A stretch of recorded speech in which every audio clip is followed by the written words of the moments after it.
How many of you can speak more than one language? Now keep your hands up if you can speak more than two. And how about three? All right, very impressive. But did you know that you actually could have easily learned 25 languages? It's true. This is a natural human phenomenon that any normal child born anywhere in the world is capable of learning any language that he or she is exposed to. And did you know that the languages that your child is exposed to before the age of 7, which is also known as the critical age period, are the only languages that he or she will be exposed to later in life? Leonard Bloomfield said, "The acquisition of a language is doubtless the greatest intellectual feat that any one of us is ever required to perform." So I asked myself and some others in the overseas student program here, why do we learn languages? At first, we all learn language because we have to.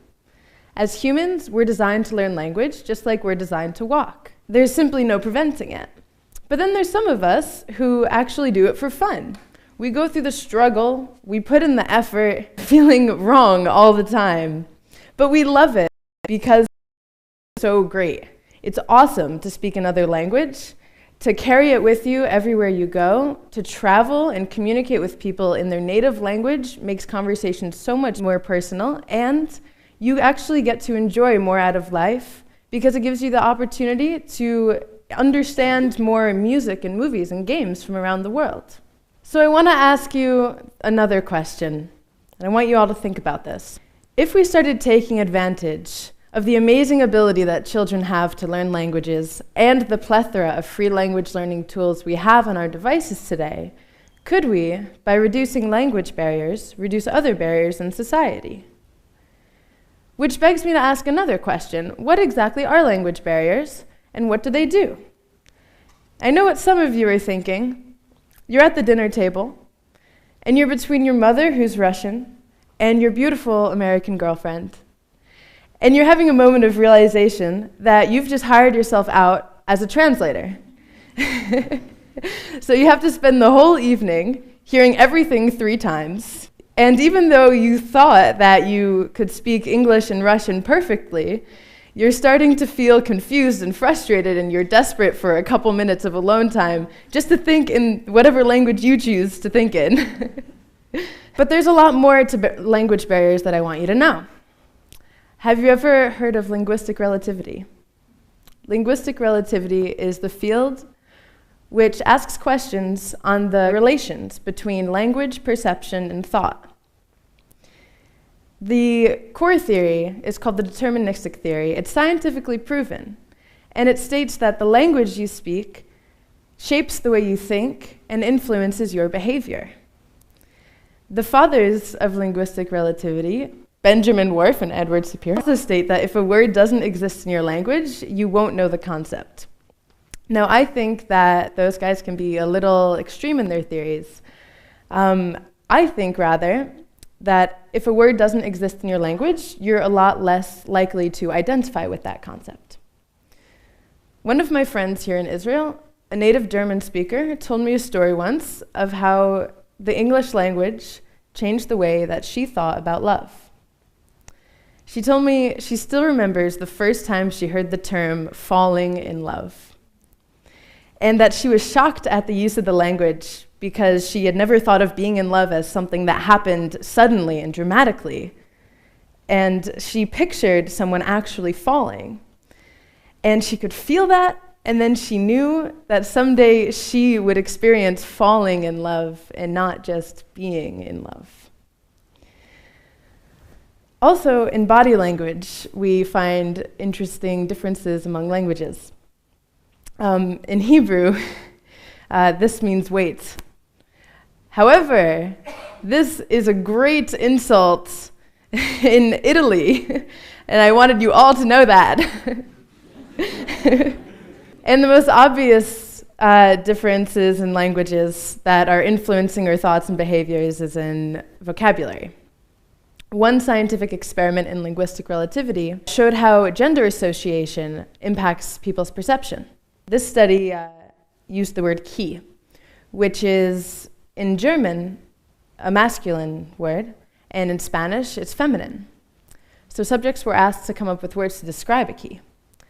And the German speakers used words such as heavy, durable, strong, useful, metal. But the Spanish speakers chose words such as golden, lovely, little, delicate, and shiny to describe the same word, key. Another interesting difference we find among languages is in the perception of correctness. I read in a study by John Myhill at University of Haifa that correctness in present-day English and most European languages is based on prestige. So the development of these languages has actually followed the trends of its most elite speakers. But other languages perceive correctness in a much different way. Languages such as Arabic and Hebrew and Icelandic are based on textual references. So, if a word appears in a text, in Arabic, which is based on the Quran, and Hebrew is based on the Torah and Mishnah, if a word or grammar appears in these texts, it's correct, and if it doesn't, it's not correct. For these languages, there's no connection between correction and prestige. And there are many, many words in languages that don't appear anywhere else, such as stam in Hebrew, which can be translated into English as just kidding, but not really. It's a unique word to let someone know that you're not being serious. And halomot paz is how you say sweet dreams in Hebrew, but it actually translates directly as golden dreams. And there's a word in German that I love called Fernweh, which dictionaries translate it as itchy feet. And it's the opposite of homesick. It describes the feeling that you need to travel. So when my German friend taught me this word, I thought, wow, how I wish that this word existed in my language. And I wondered that if we use such a word, how my experience of feeling like the only one in my family with a strong desire to see the world may have been different.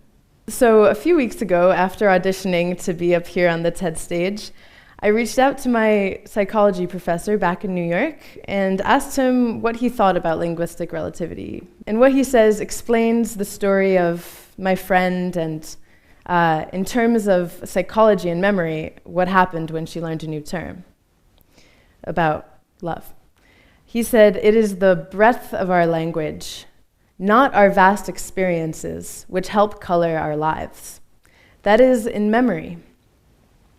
The language labels that we assign events and experiences shape, indeed, limit the way that we can remember them.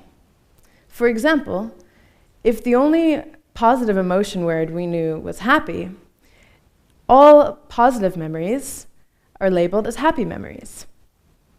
And if they all fit in that happy bucket together, then their shared features, which make them labeled as happy, will be reinforced and at times amplified at the expense of their differences to allow for better access. This is because your mind categorizes everything with language labels so that it can reach for your memories as quickly as possible. And everything that you say and do, every decision you make, every conversation that you have is just a consequence of some memories, right? So in other words, your ability overall to access your memories is actually directly related to your breadth and knowledge of vocabulary. Because our languages are constantly changing, language barriers are just growing bigger and bigger. So what do you think, everyone? If we started taking advantage of children's amazing ability to learn languages and the plethora of free tools that we have to learn languages today, could we, by reducing language barriers, reduce other barriers in society?